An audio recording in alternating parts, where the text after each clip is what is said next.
I have no idea what we're talking about today. Just go with the flow. Conversation like we always do. All right, I got a couple I things. want to learn a little bit about his background if we can. Of course. Cool. I think I'm just going guns blazing right now. What's going on, guys? Welcome to another episode of the Vision Cast. Nick Karolakis, Tom Riley, our guest, the one, the only, Dr. Mike. Camp is in the house. What's going on? Not much. Thanks for having me. Nice today, guys. to have Dr. you here. Mike, thank you for coming. Thanks Appreciate for coming. I actually met Dr. Mike, ironically, I want to say close to almost 8 to 10 years ago. Wow. Yeah, had Tommy John on my elbow. Right. And I had Is my that when you thought you could play baseball? I'm sorry. Yeah, D7, played D7. But no, I had my surgery done at the hospital, special surgery. Dr. Olchek, met doctor. Yeah. This guy goes in, he has like 15, 20 rooms, and he just performs Tommy John all day. Wow. That's it, all day. Takes him 2 hours. It's amazing. He's the Cookie best. cutter. He's got to figure it out. Guy's a machine, best in the world. Nice. Carpenter professional. Yeah. So then I went to the Yankee Rehab Center. They're like, yeah, this guy's better more from a training standpoint.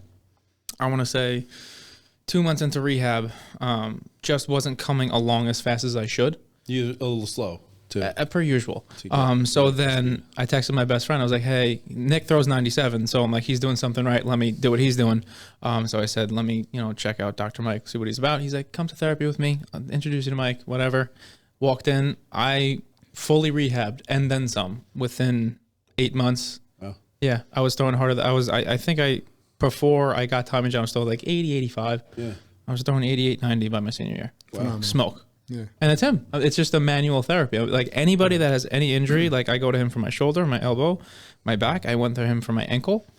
I mean, that's the most underserved area of our business when it comes to like the fitness, the training, the bodybuilding, like is the recovery, the repair, right? Like, no, because there's a thought process that the more you train, the stronger and bigger that you'll get. And the part that is, quite frankly, the most important part is the recovery, the sleep, the digestion, the hydration. 100%. All the small stuff that people seem to forget. Sure. That kind of goes on the back burner because you don't really take a photo shoot for sleeping and recovering. You take photo shoots for training and social medias for training. And look how much I could bench. Right. Not how fast I can. Not in your healthily. No, I'm quite weak. I think Jay Cutler brought things into the perspective of how important like soft tissue work is done for recovery as well, and improving maybe extensibility of the tissue or tendons and getting a little better recovery and helping you next workout and so on. So I think when Jay started kind of branching out and showing his videos on like soft tissue, massage for hours a day, deep tissue work, people are like, oh, I'm going to try to do that as well. So kind of put a little more light into the world of massage therapy and physical therapy as well. Yeah. I've had past trainers that were great in terms of making programs. Yeah. And I've had really good nutritionists. I've never had an experience with Dr. Mike that wasn't, let's call it pleasant. Like his practice and what he does in terms of not just making the plan, but progressing his clients. Sure. Like when I say to the T, I have a sheet, I have 5 exercises. This is the weight I did that day at that time at that moment, and then each month, each day, each session I'm coming progression. in. But it's seamless. I've gone to multiple physical. Like I've had tons of surgeries, tons of injuries. I know if I'm going to Bethpage physical therapy, Thanks for that. No, I'm being serious. Like if I know I'm going there, I'm. No, and Nick speaks like this about your practice regularly, which amazes me. I've told him 6 times to come to you. I was so amazed, right? So just personally speaking, the reason I say it's to me an underserved area of health and fitness is you look at the general population and they have an injury, they have a surgery. Nick went through it, right? But that was an athletic injury, and people are going to go to physical therapy or whatever, and it's usually someone that's out of shape or had an issue or broke something, and it's rarely a proactive approach to recover for athletic performance and health. And so to me, you're probably right. Like from a fitness and bodybuilding standpoint, Jay Cutler sort of put that on the map a little bit. Yeah. But it's just amazing to me because it's not something people don't know about. Right, like physical therapy is not new, but that level of proactive recovery, I'll call it, is to me so underserved. No one even talks about it. I think the problem was many years ago, the traditional approach with physical therapy was you come in, put a hot pack on you with some stim, some ultrasound, and some stretching. So there wasn't many people out there doing like a branch or a hybrid where I would say we take strength and conditioning and have a focused approach with that, and we're going to now disregard the stim and the ultrasound, which is more of a passive type thing, and we're going to actually put our hands on patients and manipulate them, which chiropractors were doing. But the downside to chiropractic was they just crack, and you're done. Yeah. So now you take someone who understands the importance of, say, manipulation, combined with soft tissue, combined with the proper strength and conditioning program. Combination of everything, then you have success with getting the patient back to what they want to do. Right. Or beyond. Or beyond, exactly. Yeah. So that's the criteria that's important for establishing a proper rehab protocol. I feel like, and that's why I'm so interested in it, right? Like personally, because I've never done it from a proactive approach. Years ago, athletics, sports, high school, college, you if something's injured, you go physical therapy, chiropractor. I've been several times. They crack you. That's it, right? Yeah. And because Nick has been so on it about your practice and that approach, like I feel like this podcast is my jumping off point to come in and pay you a visit. But I have constant shoulder injuries. I have my shoulders are so bad. And I lift through it, and I'm sure that makes it worse. And that's the other thing. People, like, when they go see their doctor and they say, I have a shoulder pain, and what does the doctor usually say? Don't do it anymore. Don't train. Yeah, right? Take time off and take Advil or a painkiller. And what for anyone who loves to train or do whatever type of physical activity they're involved with, last thing you want to do is say, I don't want to not train. I don't want to do something. I want to continue. 100%. What can I do to work around what I'm doing? So if I'm training, I'm going to say, maybe you can't press overhead right now. So let's kind of take that out of the equation. But you can still train back, train arms, train chest, maybe with a fly motion, things like that. So I'm going to work with you to say, let's continue to train, but let's minimize the stress as we're trying to work on what's not able to move or recover correctly. So that's the way we approach it.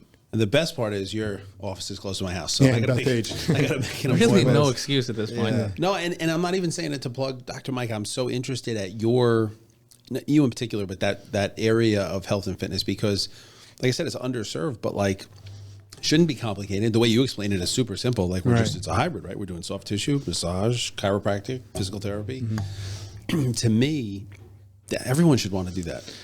It was interesting because I was originally going to become a doctor, and then I was studying at the University of Maryland. I was getting my hours for ATC, athletic training, and then an athlete went down with an ACL tear, and then we were rehabbing him, and a doctor who was like 6'2", 280 fat, comes over to me and said he should be doing this type of exercise. And I looked at him and said, you ever play any sports in your life? So from that point, I got like a little bit of chip on my shoulder. I went back, I studied the MCATs. I said, I'm going to become a doctor, tell these guys what to do. And then I went to medical school. Our guy right here. Yeah, I told you. I did 2 years of medicine. I really wasn't feeling like a quite fit for me there. Yeah. So I left and I realized physical therapy was my job. And then I can combine things of getting people better without just typically using drugs and use the body's ability to heal itself and combine that with strength and conditioning. And that's what I did. So awesome. Yeah. Yeah. It's an exciting thing to see when someone finds their niche, and you obviously had that chip to kind of go. Yeah, money would have been nice though too. It's always a downside with PT sometimes, but it's good. I love what I do. That's awesome. Yeah. That's makes it that much more worthwhile. Yeah, exactly. Every day, love going to work. And it's funny because like I feel like that's really any aspect of health and fitness, and really any business, but like if you get into something and you can apply yourself to your trade and you love your trade, like you're going to be that much better at it. Yeah. Just common sense. It's just, and you can make money if you're good at it. Of course. And if you love it, you're going to try and be good at it. And you never stop learning. You got to keep up with your craft every day. 100%. So. That's like the guy that runs our podcast. Like he's unbelievable at this stuff. Mm-hmm. And we were talking about it earlier, but like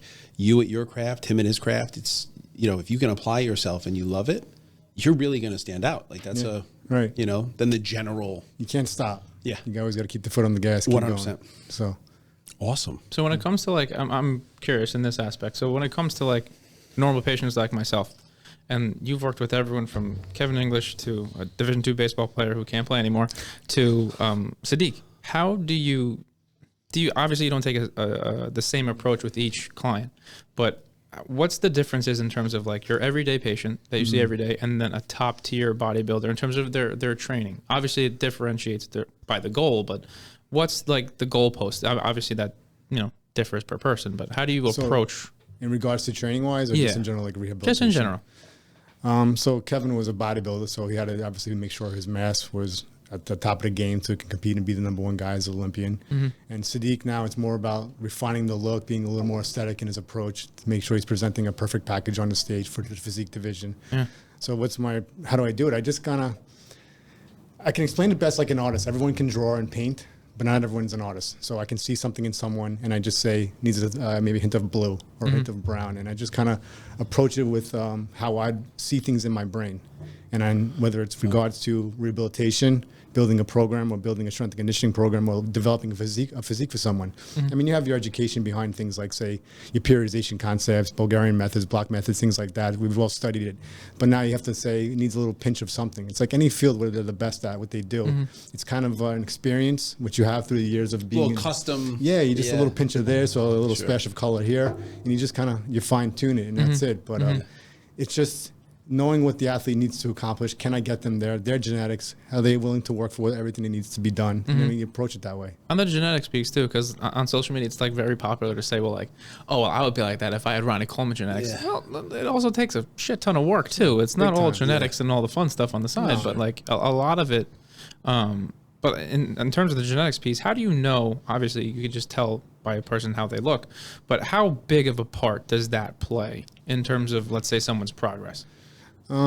Putting a number to it, I think it's pretty high. Yeah, right. Because there's different variations. You have an ectomorph, you have an endomorph, and a meso, and then you have variations or combinations between that.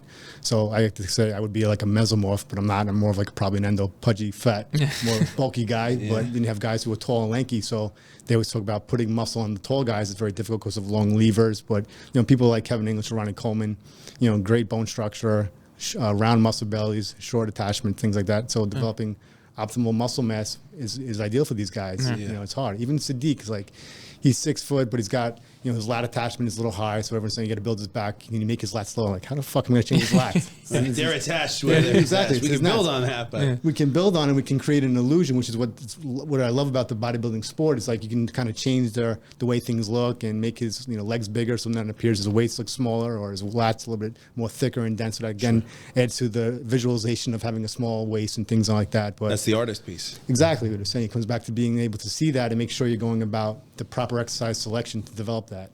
So yeah. Excellent. No, I think that customization is that artist piece, right? Is like probably what makes the practice so unique. And because you're handling regular customers and regular traditional patients, but you're also handling health, fitness, bodybuilders, like that, I think that variety allows you to really be diverse in how you approach each. You have your outline, like I said, whether it's regards to PT or strength and conditioning, like your bench press, your things like that. But for sometimes I'll put like a fly exercise in isolation now more as a priority with my clients that I'm training for chest. And they're like, why aren't we pressing first? I'm like, well, are you a power lifter? Well, no. So then what does it matter where we press? Right. The goal is to stimulate, right? So and they're like, okay, well, growing up, everyone did bench press first. Yeah, but everyone got hurt. Yeah. So unless you're powerlifting, that's so true, right? So unless you're powerlifting, Olympic lifting, where your sport requires you to be strong and move massive amounts of weight, what does it matter? Your goal is to build muscle mass, so we're going to accomplish that. Yeah. Right. So and then if it allows you to kind of be safer, so we're going to pre-exhaust with say an isolation exercise first, like with the fly, and instead of pressing 150s, now you fatigue, so you press maybe 120s. Your brain doesn't know the difference. It's picking up. I'm fatigued. I'm going to train, so I'm going to create a stimulus. I still need to push that weight, so I'm going to still make damage to muscle tissue, and then proper recovery. I'm going to get bigger and stronger. And it's so interesting because even in myself in training, right, and we trained yesterday, but it's funny because even in my brain, it operates the way you think as a kid when you learn, got to do bench press first, and we'll do flat, and we'll do incline. I'll save flies for last. Maybe I'll do cables. Yeah. And it's funny how like that just generic, what you think you should do in a training order and routine really isn't optimal for what you're trying to do. And people don't even realize that. Right. I took Tom for a ride yesterday on the incline. And there's going to be a lot of people who can debate that very nicely. They'll say, well, if I can lift heavier weight, like on a pressing motion first, so it might stimulate a little greater amount of muscle fibers and so on. But then you're putting possibly a greater risk of getting hurt. And that's almost like the Ronnie Coleman approach. And you can base this off his videos, but even how he would talk, he was always big on heavy press first or push. But, look at what it did to his joints later in life, right? Like, I hate to say that because he's a great guy, but it's a lot of weight he put on his body in almost every body part, and he went heavy press early, and it's like, and he take guys who I admire greatly, like Michael Hearn. I mean, the guy is a freak. He's got to be an alien. Animal. I mean, Jesus Christ, this is the weights he's using is fake, but like he did a video every day. He's like posting 405. 52 years old. It's phenomenal. He's a monster. Regardless of the noise on the outside, what he has accomplished, just from a physique standpoint and strength standpoint. Constant though, but like I've been following him since I've been 20 years. So now 20 years later, he's still in the game. Looks better. Looks better. I think he's on top of the game. On top of the game in many ways. But it's just it's mind blowing because, like I said, he just moves weights like they're nothing, and it's like he doesn't seem like he's struggling, and it's like, what's this guy doing? Yeah, I've seen him do duck eggs. Yeah, that's what he said. It's the duck eggs. Yeah, no, I've seen him do in person. It was reverse grip incline bench press. 405 for reps. No way. Like eyes closed, reverse grip, just doing it. I'm like, hey, that's Mike. He's like, hey kid, what's going on? You're talking while you're doing this? Yeah, freak. Like, it's insane. Well, that's part of the genetics piece too, right? Like genetic anomalies. You can't. I think they exist, and if they apply themselves 1%. Like anything else, yeah, I think Mike's. I think they both worked at a gym. I don't know his whole biography, but like I think both of his parents were like either bodybuilders, martial arts, like superhumans, whatever. Genetic freaks, like Sure. they're aliens. But also Mike's also trained fighters, MMA fighters, boxers. Chris Algieri. Yeah. He's also trained. Who's just a phenomenal athlete. I actually spoke to him a couple weeks ago. I have to send him some aminos, by the way. Good plug. Like that. So yeah, no, but yeah, Chris fought Manny Pacquiao. What is it now? Like 3, 4? 2014. Yeah. So Wow. we went to China. It was great. Yeah. Yeah. that's, Long again, Island-based kid and just a Small phenomenal- world, right? It's Isn't it? it's crazy. So funny. We say that all the time, but it really is a small world. But again, you take him, like he was never given a snowball's chance in hell. That was like, oh, he's from Long Island. He's an educated kid. He's a good-looking kid. He's a kickboxer. He's not going to fight anything. And he's one of those guys who did the 1% and Yeah. meticulous with his nutrition, meticulous with his training, meticulous with his strength and conditioning. Every freaking day he did it over and over and over again. And then what did he get? He got his opportunity against Exactly. Provodnikov, beat him for the world title, went to fight other top fighters, and has a legend name now in the game. And isn't that what it takes, though, right? Like, you look at people that want to perform at a high level, and especially in athletics, right? And we can say the genetics piece. Right. But then they have to apply themselves. And then it's the discipline, not just to train, but the diet, the nutrition, the full package, the physical therapy. Yeah. And those are the guys, it's less than 1%, right? Like, Agree. and the commitment level they have to have in every area of their life to be able to do that, whether they were given a chance early or not, like, you have to have the genetics, and then you have to do all the other stuff in that athletic field. It's almost mind-boggling that people can apply themselves in that many areas that consistently over time, but those are the people at the top. And like you said, Tom, it's less than 1%. Yeah, I mean, easily less, way less, yeah. I've worked with some great guys over the years, and then Chris is definitely, I always reference him because he just stood out from someone from the day I met him coming in at 1-0, like saying, every day I'm going to be world champion. And then I've worked with other top athletes, much more blessed with genetics and skills, and they don't have half the work ethic, and they can't touch them. They falter out. Yeah. And I think this also goes back, and we seem to keep coming back to like a theme when it comes to these We have a theme? conversations. Okay. No, I'm being serious because we talk about the genetics piece, lifting the heavy weights piece, and all that's fine and dandy. But like you said, it's smaller than a 1%. It doesn't, like we say this all the time. You can be the smartest guy in the room, strongest guy in the room, but like you could be the most genetically gifted guy in the room. But if you're not going to be willing to at least have that some sort of consistency in terms of your training, your dieting, all that stuff, the discipline to do that, in my opinion, you're born with. That's not something you can be taught. Agreed. Yeah. There's no shot because you have to be, I'm being serious, like to own your own business, both of you, Sure. Yeah. there has to be something, you have to be slightly something wrong in your head. Like you have to have that, some sort My of wife would agree competitive, with that. I'm being serious. My Like wife would definitely agree with that. you have Mine to too. have some sort of competitive spirit to Yeah. be the best in your field. And every day, whether you want to or not, Yeah. you're always gonna have to do shit you always that you don't want to do, but you have to do it. Sure. That's just life. Period. You're Whether doing it your way, though, which makes it more enjoyable. exactly. I totally Exactly. agreed. Yeah. Yeah. You can apply your passion your way. Yeah. Yeah. And it doesn't always work, but But this is you failing on your own thing. 100% Yeah. on your own terms. And I think that's the difference with, and we're talking about athletes, but I mean, the ability to apply themselves consistently, right, at that level over time. It's, that's what makes them who they are. Like, and then you have people that want to be that, but They don't want to do it. it ain't the genetics, Charlie. No, or You know? you can take genetics to a certain point, but then you add in that additional thing, like you said, the drive. The drive is key, and I've seen it over the years. The past 20 years, I've been doing PT, and I've worked with, again, a lot of top guys, and some guys have that drive. You see it in their eye, and other people come in and just they talk the talk, but they don't walk the walk. Yeah. So It's like going through the motions almost, right? Yeah, or they make up complaints like, "Oh, my arm hurts now," or I feel a little achy today, or I'm tired. And like, the ones who really want I'm it, tired. I got to take a break. They're there. you got to save them from themselves. Yeah. There's so many times like those top athletes come in and I look at them like, "Yeah, you don't look good, so we're gonna pull back today." Like, "Oh, no, really, I'm good." And I'm like, "Nah, you're not. You're off." Those are the guys you got to walk back because they won't do it themselves. They won't do it themselves. Save them from themselves. Yeah. Yeah. So it's key. You got to know your athletes. Do you find that's common, or like we said, for it's the a high very guys? rare? For the guys who are pushing themselves, yeah, it's pretty common though because they don't know how to shut it off. They just keep going, keep going. Reminds me of Isn't somebody. that the thing though, right? Like, especially for an athlete, but like, whether it's a business owner and you and your business, look how passionate you are 20 years in. Yeah. It's a switch, but it doesn't have an off. No. And it doesn't always work. You're not always at your best, but these people, these athletes, these performers want to be at that level. And that's why, I mean, if we're talking about athletes, that's why the physical therapy is so important, right? Because like today, that should be something everybody does. Yeah. But it's a switch, and the switch doesn't go off. And people generally don't get that. and those are the people commenting on one of the athletes' posts, or it's the guy telling you and me, why don't you take a day off, or like my switch doesn't go off, you know, as much as I'm sure my family would like it to, and you know, but and I'm sure with you, like you get a certain point in your life, your age, it's, you know, it's like, oh, when's it going to happen for me? When I get my break, like you know, look at back, like I've had success, but like I'm not where I want to be. I'm sure you're not where you want to be with your company either. But it's like you keep just talking to the right people, and you stay the grind, and you keep pushing forward, and you just keep that faith, and you're like, okay, sooner or later my boat's going to come in. I'm going to be doing a little bit more things that I want to do within the whole perspective of rehabilitation and performance.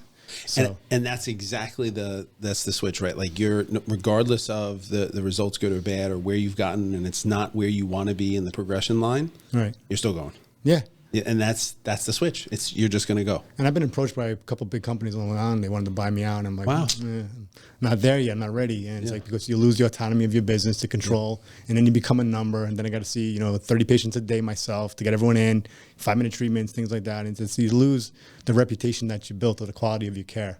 So I never want to give Which that. is the business. Yeah, but you're fighting from my field. It's always like healthcare, it's insurance, it sucks, doesn't pay. So you're trying to make money, keep your crew happy, do things, expand. And you need the funds to do that, as you know, with products and so on. Oof. So it's always a battle. Cash flow is king. Cash is king. Right. Yeah, it is. Well, listen, I think for me, a big takeaway is personally that physical therapy is underserved, under-highlighted, and I'm included in that population of people that haven't put the time and effort into doing it and incorporating it. And I'm going to. Cool. But it's cool for me on my side of the fence to hear from your side of the fence, like, you know, what happened. It's not an area I've delved into. I know it's there. Again, Nick talks about it a lot, but I hope people watching and our viewers and our customers and our brand followers and even our athletes, because we have a lot of local athletes, right? Like, not only they learn more about your business, but just that area that is just not, you know, it doesn't get the attention it should for people that want to perform, want to recover. And for me personally, I want to be healthy. Yeah. Like I want to perform my best every day at work. I'm not competing in a bodybuilding show, but you know, we trained yesterday. We're doing content for the brand. My shoulder's killing me. So I think hopefully people watching get that value and that this is an important topic. And then hopefully the local ones can come see you. And Nick will make sure we plug that. But appreciate that. You know, for me, it's a very interesting area. I was excited that you were going to talk about it. Thanks. The one thing I wanted to ask you, Nick may have a question on this side of the fence, but was in the reverse, how do you look at the supplement industry and brands and I don't really mean nutrition, I really mean supplements, right? Like what we do. And do you have clients that ask you about that? How far do you get involved in that? What's your take on that from a physical therapist and right? Like, because you're talking to the same people we're talking to, yes, but from a different perspective. So I'm with you. Nutrition and supplementation is key for recovery, as we know. Yeah. So when someone comes in, say post-surgical procedure, if they have a torn muscle, and we're working with a bodybuilder now, just tore his pec, you know, first thing we talk to them about is you stay on your nutrition, because they get depressed. They want to start eating like Five Guys and things like that, which is not inducive to having a good healing environment. So Five Guys is no good. Not right now. Somebody write that down. Cancel lunch. So you want to keep nutrition obviously at optimal state, 100%. and then supplementation is key. Like, you know, how do I choose a product? I mean, reputable brands, making sure that I fill the fills, things like that. But you know, it's just basic supplementation. Whey protein is important for healing with muscle tissue rebuilding. Proper rest. Is there any supplementation that you can help you get a better recovery and rest, like melatonin, things like that? ZMA. There you go. Yeah, I take it every night still. Yeah. So, I mean, that's key for myself. Like, you know, I was just telling Nick earlier, like, you know, from COVID, like, you know, I'm dealing with brain fog, which is like the only symptom I've ever had. And told you, real thing. It's crazy. So for me, like, I teach at Hofstra and give lectures. I've done seminars in front of thousands of people. Very energetic, good speaking. Yeah. Had COVID about a year ago. No side effects, nothing. And then 2 months later, I'm speaking in lecture, and my student interrupts me. She's like, "Dr. Camp, you okay?" And I'm like, "Yeah, why?" She's like, "You're slurring your words." And I was like, so I didn't realize. And then from there, I became very like anxious, and I was like, "What the hell's wrong with me?" Because that was in the back of your mind. And it was weird. Like I'm anxious, but my heart's not racing, and like now I got to slow myself down. I'm not like feeling myself as I'm speaking. Sure. And so I started to do more research about mushrooms and things like not illegal mushrooms. Because we can't talk about that. But right. So the mushroom extracts that there's a lot of brands using the space right now. Definitely been using some of those products, and I feel like when I do take it, whether it's placebo or not, the mind is strong. It definitely seems to focus me down and get my brain back a little more acclimated to speaking and getting the words from here out of my mouth. Sure. So supplementation is important. You can have a good brand behind you to kind of make sure you can refer to them. Agreed. So- Agreed. No, I think that's the thing too, is like, as much as I'll say our side of the fence, but me coming from the supplement side, I love bodybuilding. I competed years ago. I love training. I love nutrition. I started in the gym business, but our side of the fence, the supplement industry, understanding the physical therapy and how that really can play a role in health and fitness. Same thing for us. I want your side of the fence to understand, and you do, but just as a category and a group of people to understand, hey, we're all servicing the same customer. Right. These things all work synergistically, right? Yep. So like the end goal is everyone wants to have the healthiest, fittest, strongest, recovery and Off the bat, like what are some of the key products you want to use? Is your whey protein, creatine? Yeah, Creatine is important for 100%, muscle. yeah. You can get it. if you can get it. Yeah. Glutamine. Yep. Glutamine, beta alanine, all these things that fighters take as well. So these are staples, especially for not only just building muscle mass, but in recovery, especially from injuries.